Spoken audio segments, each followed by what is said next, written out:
काल जो शासनाचा अतिवृष्टीचा बाधित तालुक्याचा जी आर निघाला त्याच्यामध्ये मेहकर लोणार तालुक्याचा समावेश नव्हता। मला अनेक शेतकऱ्याचे फोन आले।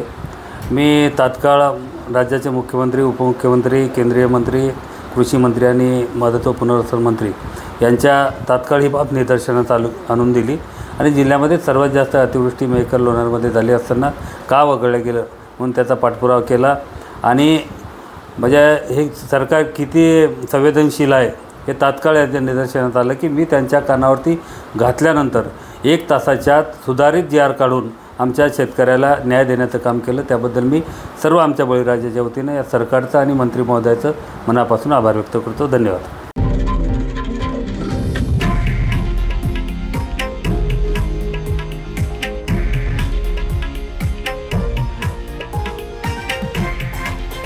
हे आहे देशातील नंबर 1 न्यूज नेटवर्क आणि आपण पाहत आहात TV9 मराठी, एकमेव।